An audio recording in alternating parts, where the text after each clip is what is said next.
Let's go! We secured the bag! Let's do it! Bro, we did it, man. Great game. Lost to the Giants, secured the second pick.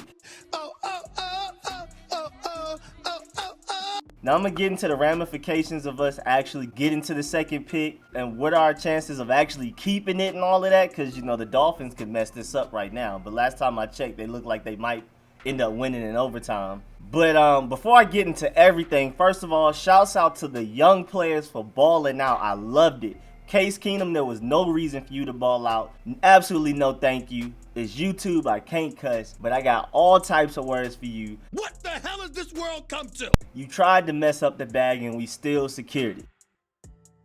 And Wes Martin, that was really childish of you for that touchdown too. But back to the young guys, Dwayne Haskins, balled out. First of all, get well soon, Dwayne Haskins. He looked like he'll be all right, so he's straight. And then Terry McLaurin, I really hope you're okay too, because you showed out. You have been balling, and I really want you to be able to play against the Cowboys because you can reach 1,000 yards in that game. And I think he was just a few yards off of beating Gary Clark's Redskins rookie record. So hopefully Terry McLaurin, if he didn't already break that, he can break that against the Cowboys, and he can be the first Redskins rookie receiver ever to reach 1,000 yards. And he'll be the first Redskins receiver, period, to reach 1,000 yards in a season since Pierre Garçon in like 2016. So I really hope you're well. But Dwayne Haskins, you balled out until you got hurt. Offensive line was actually holding up pretty well in that first half too. That up-tempo was working. You cannot tell me that up-tempo was not the product of Dan Snyder telling Kevin O'Connell, don't listen to Bill Callahan. He's out the door anyway. We've had enough of him. You do your thing. Run the offense how you want to. Don't just run the ball on every first down. Do what you want to do. And Kevin O'Connell took over, let Dwayne Haskins free, let him do his thing, and that up-tempo was working to perfection. I know Dwayne Haskins was 9 for 9 with 2 touchdowns at one point. That's why he's the GOAT! The GOAT! But then the pressure started getting there. You know, he had to throw a ball away, and then, you know, all kinds of mess started happening. He got hurt, but fantastic game for him. That was his best game yet. Even though he only played a half, that first half was way better than any half he's had before. Even though last game he had a more complete game because he played the entire game. But Dwayne Haskins, you balled out. Love your potential. Can't wait to see what the future holds. Terry McLaurin went bananas. Absolutely stupid. I love it! He is the truth. Kelvin Harmon had a few good plays. Steven Sims, come on now, bro. You earned the slot, bro. The slot is yours. You're done. It's yours. This is exactly what I've been waiting for. This is exactly, I don't mean to sound like Cat Williams, but this is exactly what I've been waiting for. Montez Sweat looked good out there also. Matt Ioannidis, always doing your thing. Sean Deion Hamilton got hated on with that one hit on Daniel Jones where Daniel Jones got back up. But it should not have been a penalty. You played pretty well today too, except for some random blunders on defense. But I'm going to blame most of the bad things that happened on defense on Greg Minuski. Because even Monte Nicholson, you see so much potential in him, but he's never been coached up well. You see so many flashes, but there's never consistency, and I blame that on coaching more than anything else. Jeremy Sprinkle even made sure he didn't drop passes today. Nate Orchard, bruh, first block punt the Redskins have had since what, 2015? I mean, come on now, bruh. You were balling today too. You ball when you get the chance to ball, and I love it. You should get more playing time. Can't wait to see what he does in the offseason and preseason. We definitely got to bring him back so he can get more consistent snaps. But you balled out too. I absolutely love this young core. Can't wait with this up-tempo offense. If Darius Geis stays healthy, and if Bryce Love gets back healthy, he's going to be a big part of it because you saw that when we were running the up-tempo, we had Chris Thompson out there more because of his speed and his ability to catch the ball and run routes and all of that. So Bryce Love will probably get used maybe equally to Darius Geis as far as snaps, carries, targets, all of that, even with Darius Geis healthy. But I love the way this team looks in the future. It looks fantastic. But now, the Giants fans, I got to get on you. Giants fans, I know y'all are sick. I know y'all are sick. I'm wearing the paper bag on my head for y'all. This win meant nothing. I don't care about any of that pride. I mean, Daniel Jones showed out. You know, we had the same thing. Our young guys balled out. We still get Chase Young. You feel me? So I feel sorry for y'all, but we appreciate that gift y'all gave us. Thank you for that overtime drive. Put me out my misery immediately. There were a couple of third downs in there. I was sweating. Armpit still a little drenched. But y'all got it done. Thank you. But yeah, y'all still get this paper bag over y'all head for real though. Now back to my Redskins. Thank you, thank you, thank you. Yes, good job. Nice win. Nice loss. Nice loss. Let's go. Almost said win, because we're really the winners inside, bro. This is crazy, bro. We have the second pick, and I highly doubt Chase Young is for real going back to college. So we have the first shot at Chase Young because the Bengals are getting Joe Burrow. I will actually watch some of that Bengals-Dolphins game, and even some of the completions that Dalton had, it was inaccurate. Like it would be a wide open receiver, and they would have to like stretch out like Odell to get it. It was a couple of them. I was like, bruh, that was a completion on the stat sheet, but that ball, like you gotta have better placement than that. You've been playing in this game too long. So they're definitely taking Joe Burrow. So we have the first shot at Chase Young, and please, Redskins, you can't mess this up. Best draft prospect in a draft in a while. Like, he's the most surefire thing. You see Nick Bosa balling in San Francisco. Chase Young is even better. Like, come on now. With even less of an injury history. Come on now. You can't. This is a can't miss prospect. You got to take him. But even if you don't, trading down from the second pick means so much more and gets so much value in return compared to trading down from like the 4th or 5th pick that the Giants might end up having by the time we draft. That second overall pick has so much more trade value. You can get a first round, maybe a second, a third, whatever, package. You can hold the pick for ransom if you want to. So even if we don't get Chase Young, which to me would be stupid, but I understand some people prefer to trade down, fill more positions of need. But as you can clearly see with Cole Holcomb leading all rookies in tackles, got him in the 5th round. Terry McLaurin is already a top 10 receiver, got him in the 3rd round. You don't necessarily need early picks. As long as you know how to draft well, you can get value out of late round picks. Matt Ioannidis is probably our best defensive lineman right now. He used to be a 5th round pick. You just got to know where to find potential and learn how to develop them. We've shown that we can actually do that in recent years. Of all the things that we're bad at, that's actually something we're good at. So I feel like we take Chase Young with the first pick. If Trent Williams doesn't come back, that's a first pick we can get. Or at least a second pick and a good player. Like we can get a second pick in David Njoku for Trent Williams from the Browns, and that will easily solve our tight end problem, easily, as long as he stays healthy, and we get a 2nd round pick out of it. And if we draft Chase Young, we might end up trading Ryan Kerrigan, and I feel like at the minimum we can get a 3rd round pick for him, so that's good trade value. I feel like if we finesse it enough, we might be able to get a first out of him. I doubt it though.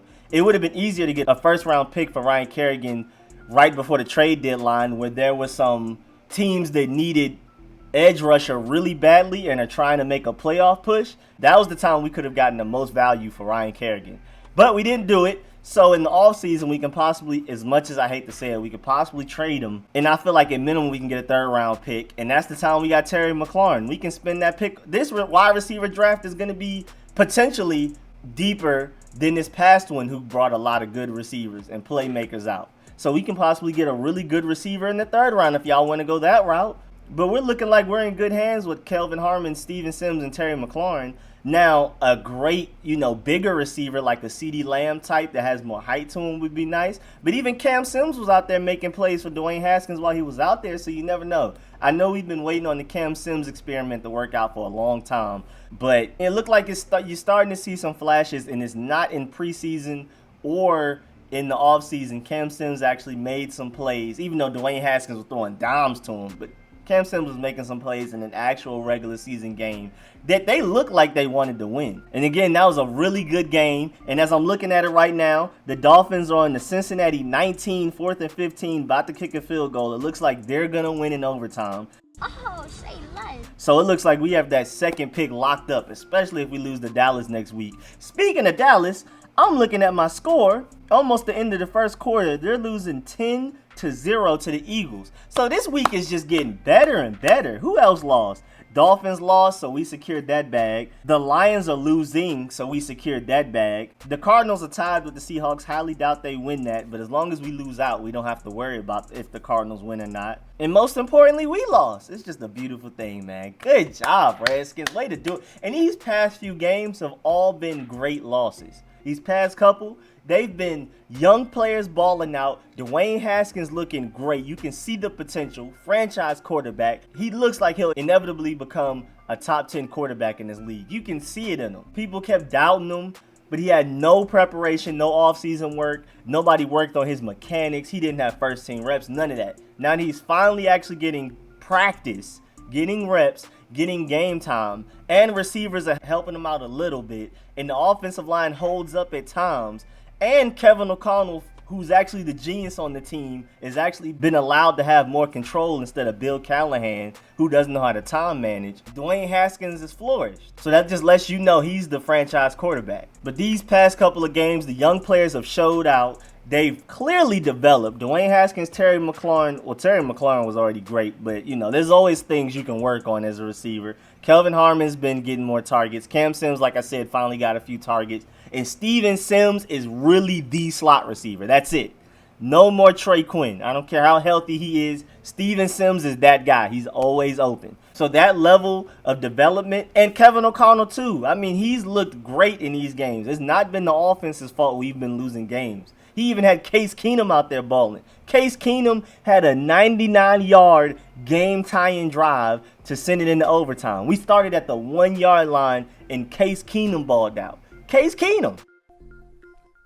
Who? That was Kevin O'Connell. I don't care what you say. That was Kevin O'Connell and the young guys around Case Keenum balling out more than it was Case Keenum. He made a few impressive plays, but not just player development, but Kevin O'Connell's development in rhythm and learning how to play call, learning which plays are best for Dwayne Haskins and when, how to get receivers open, get the playmakers the ball, the wide receiver sweeps we were doing, the trick plays, all of that. Kevin O'Connell, his development matters a lot too.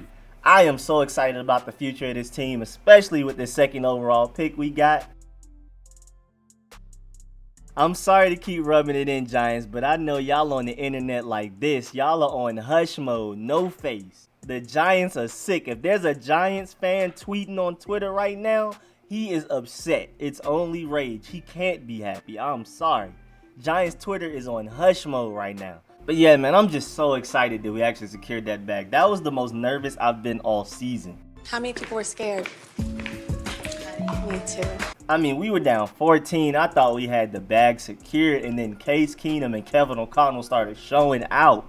And the defense actually started making plays, even though it was more so on the sides of the Giants playing conservative. I don't know why people do that, because even the Bills against the Patriots, they were winning, and they took their foot off the pedal, and they ended up losing. You have to play aggressive the whole way through. You're up 14, don't start playing passive. Are you delusional? That's a super side note, but I just hate when teams do that. Please, Redskins, don't do that in the future. Unless your running game is just insane. Like, you're just going to get a first down after every 2 or 3 carries. That's the only reason you should take your foot off the pedal. Even then, bruh, let Dwayne Haskins slang it. He looks trustworthy enough. That's just a message to my future skins. Oh, no, the Broncos scored. It's 10-7. Lions, no, lose out. I mean, I know we control our own fate, and all we have to do is lose to the Cowboys to secure the bag. But what if for some reason the Cowboys are just the ultimate foes, like Stephen A. Smith says, and we end up beating them? You wet the bed. We need the Giants to lose. We need the Cardinals to lose. We need the Lions to lose. Dolphins won. Let's go. Let's get it. What I'm talking about? Let's go, Dolphins. That's how you win. That's how you do it. Good job, Dolphins. I knew y'all had it in y'all this whole time. Keep winning them games, man. Again, Haskins, you balled out, man. While you were in there, you were 12 of 15 for 133 yards, 2 touchdowns going into halftime. And I believe at least 1 or 2 of those 3 incompletions were because pressure was coming to you, and the offensive line just Willie beamed you from any given Sunday. So that was just almost a perfect first half. The defense is what let Nas down, but actually, Thank you, defense. Y'all did a great job. Lord, oh boy, we were really close. We were just Quentin Dunbar away from possibly winning that game. That is crazy, though. At one point, we had Aaron Colvin, Kayvon Webster, and Cody Sensabaugh on the field. Those are corners, just to let you know. If you don't know any of those names, no idea who those people are, those are corners. At one point in time, we had all three of them on the field at the same time. No Jimmy Moreland, no Fabian Moreau, no Quentin Dunbar. Danny Johnson, I guess, got hurt at one point, and that's why they came in. Bruh. We had Troy Apke in there at one point. The only starters out there were Landon Collins, the inside linebackers, and the defensive line. And it was cool to kind of see those undrafted free agents, people we got from the practice squad that I just named. They actually got a chance to go out there and get some NFL experience, put some film up there, put some tape up, so other teams can look at them in the offseason and possibly pick them up if they did a good job against the Giants whenever they were in there. You know what I'm saying? So I'm really happy for them too, honestly. But let all the Chase Young Redskins tweets begin, boy. Let's get it. Man, I'll tell you too, the time I was the most sick was when Dwayne Haskins went down. I was already sad about that. I wanted to lose, but I wanted to see Dwayne Haskins play well. I did not want to see anybody get hurt. I have the team, of course, but Dwayne Haskins getting hurt made my heart drop. I was scared. And then Case Keenum came out there and started balling out and tried to make us lose the second pick. Whoa. I was sick. I was heated for like 30 minutes. I was struggling. I was stressed. For a clean 30 minutes to an hour with Case Keenum out there looking like the next Tom Brady just for a hot few drives. I was sick. I'm so glad. I know I'm babbling and I'm rambling on. I'm pretty sure a lot of y'all feel like me though. Oh, the exhale, the excitement, the roller coaster ride of emotions. That game was crazy. I couldn't have drawn, minus injuries from Terry McLaurin and Dwayne Haskins, I couldn't have drawn that game up more perfectly. Like I said, the young players balled out, showed that they could develop. Kevin O'Connell balled out, showed that his play calling and scheming and game design can develop. And that's something we can definitely use in the future. Looked like a young Sean McVay. He looked like the next Sean McVay out there a little bit, man. So that was great to see. Some of the defensive players were making plays. It just didn't matter because the defense as a whole was getting cooked. Mostly because of Greg Minuski. And I know a lot of y'all wanted Greg Minuski fired immediately, but no, we need him there next week against the Cowboys so we can lose that too. I know a lot of y'all Redskins fans hate losing to the Cowboys. It's the sickest thing ever, the worst thing ever. Me, I'm from Atlanta, so I kind of hate Falcons a little bit more than Cowboys, but I understand. I just don't have that super beef, that super personal beef, because I don't really, all the Cowboys fans I know aren't a-holes like the ones y'all probably know since y'all are in the DMV. So I understand that y'all want the Redskins to win against them no matter what. But me over here, I need to secure this Chase Young bag. Please. We secure that. Franchise changed forever. I mean, we're on a different path, I'm telling you. I explained it a few videos ago about how Chase Young will truly change our franchise. I mean, with Jimmy Moreland and Quentin Dunbar, maybe a corner that we draft, or maybe Fabian Moreau learns how to play outside better and progresses from what he was doing in like week 13 or 14 when he was balling out or whatever. Those corners love to play aggressive. They're man-cover corners. And if we get Chase Young and Montez Sweat keeps developing at the pace that he is, he's getting better and better each week. With Chase Young, the corners won't have to cover receivers for long. They can take risks, and best believe we'll have far more interceptions just because Chase Young is there. And then, of course, we'll have far more sacks because Chase Young is there. He might be the best edge rusher in the league, period, in the next 3 years. Khalil Mack, Von Miller, who? And then, with as bad as we are on 3rd and longs, Chase Young will help with that too. Between QB pressures, hits, and sacks, we'll actually be able to get off the field on 3rd and long, which is just shocking as a Redskins fan. If you're watching this video and you're not a Redskins fan, you don't understand how much of a struggle 3rd and long is for us. That's like an automatic first down for opposing offenses for some reason. We don't know why, it just is. Mostly Greg Minuski's fault, which gets to my next point. A lot of people keep having jokes, including me, about Chase Young. Even if we draft him, Greg Minuski's just going to have him dropping back in coverage. And that is true, but I highly doubt Greg Minuski's going to make it the next year. He almost didn't make it to this year. The only reason we kept Greg Minuski going into this year was because Jay Gruden loved Jim Tomsula, and Jim Tomsula was basically like, if you get rid of Greg Minuski, you're getting rid of me. And now that Jay Gruden's gone, and plus, a new head coach. We're going to probably have a new front office if Bruce Allen's gone. And hopefully us losing all of these games, ending the season with 3 wins, increases the chances of Bruce Allen getting kicked out the door. That's another advantage to us losing against the Giants. We need to lose as much as possible to give Bruce Allen the weakest case possible for staying. But hopefully with our new GM front office situation, they'll bring in a new head coach, and that head coach will more than likely, like 99% of the time, bring in a defensive coordinator they want. Not just keep Greg Minuski just because he's already here. So we won't have to worry about Chase Young and Montez Sweat getting dropped back in coverage 12 times a game. It's like, damn. So even though that joke is hilarious, hopefully there's really no truth to it. There's no real merit behind it, because Greg Minuski should be gone after the season. And like I said, there's several reasons why. Because I'm pretty sure Bill Callahan is gone too. And I don't even think Bill Callahan really loves Greg Minuski. I think Greg Minuski was already here. He was like, we might as well just run with it. But man, hopefully this loss secures the number 2 pick. Chase Young, or trade down. Hopefully we don't trade down, but if you do, we get a lot of value back for the 2nd overall pick, far more than the 3rd, 4th, or 5th, or even the 6th. And then hopefully Bruce Allen is up out of here. We just keep losing, and the Eagles are still up 10-3 on the Cowboys. Won't he do it? Let's go. We could potentially change this whole franchise. New front office, new GM, new head coach, defensive coordinator, keep Kevin O'Connell. The young players are balling out. Bruce Allen should be gone. Can start with Chase Young, can draft other great players later in the draft, especially with them picks that we trade for once we get rid of people. We're going to have a lot of cap space. We could potentially have $90 million once we get Trent Williams, Josh Norman, Jordan Reed, Vernon Davis, and people who haven't even played for us this season off the team. So that's just like almost infinite cap space to sign some real playmakers. So even if we don't get everybody we need in the draft, like tackle help, like offensive line help, we can definitely get some really good help in the offseason. So I'm really excited about the future, y'all.